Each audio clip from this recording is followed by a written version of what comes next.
is this was the first time he was in office. He's in again Right. now, but it was the Yeah. first time he was in office. Correct. Yeah. Wow. That's So amazing. yeah, it took us 10 years. It took us 10 years of fighting for it before we were finally able to get what we needed, because the other people that were on the council, they were not, working with us. What Right. was But that like? also Like, I think it also helped that because Omni was, they had made business with Omni and sold that property. So Omni, had a big investment too. So I think it also helped that there was more people than just us pushing, right. right? Yeah, there was some business interests in there as well. Yes. Um, I guess I'm curious, like, what was that resistance like? Did they just brush you off? Or, Yeah. Yeah, they did. They did. Well, for instance, like you saw the letter in 2028, they're going to make the bridge and all the surrounding area from one end to the other ADA compatible. right. Because I went to the council to let them know, because one of our community neighbors had Mm. got murdered by a diesel truck turning the corner and ran over him. He was trying to get up on it on his little mobility scooter, but it's not ADA compliant, so he couldn't get Mm-hmm. up soon enough. And but that was in 2011, and nothing ever happened about it. And so I went to go and tell them that. And I used to walk across that bridge every day when my mother was in the hospital, very Mm-hmm. often. And this was when I was like 17, 18, like that. And then when I was a young mother, like I would push the stroller or have the baby on the backpack. I was like Right. 22, and I would see like in some areas it's still dirt there. And Right. when I would go to Delano, because I was living in Bakersfield, I would get angry. I would get angry every time I seen it, because I'm like, my daughter's going to be 45, and it was a few years before that, 40 something years, and it still looks the same. Like, so I went to complain about it, and I told them, somebody was murdered there because that bridge is non ADA compliant.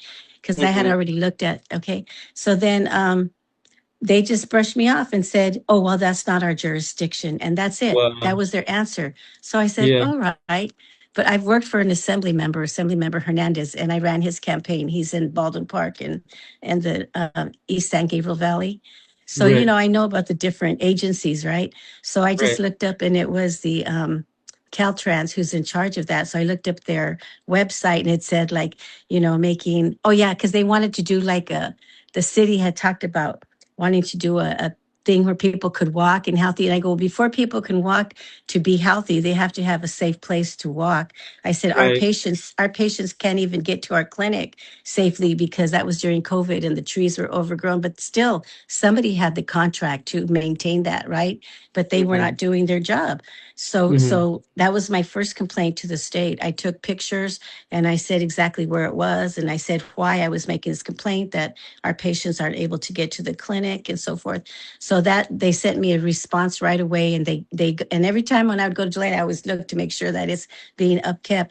And so then the second complaint is I went and I took pictures all the way around the bridge, and the streets, and then I showed where even to cross, like if you're in a wheelchair or with a walker or you have a stroller, it's unsafe to go across where people get on the freeway, because there was like a what do you call it?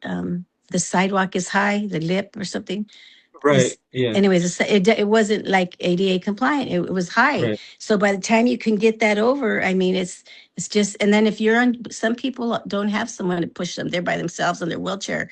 How can they do that? So, Mm-hmm. anyways, so I took all the pictures, and then I wrote down, where it was and the intersections and why and so forth. And I showed the dirt, and I said, after so many years, it's still like this. And then I told them about the person in 2011 who passed away. So then it took a little longer. I guess they had to send somebody out to check it out.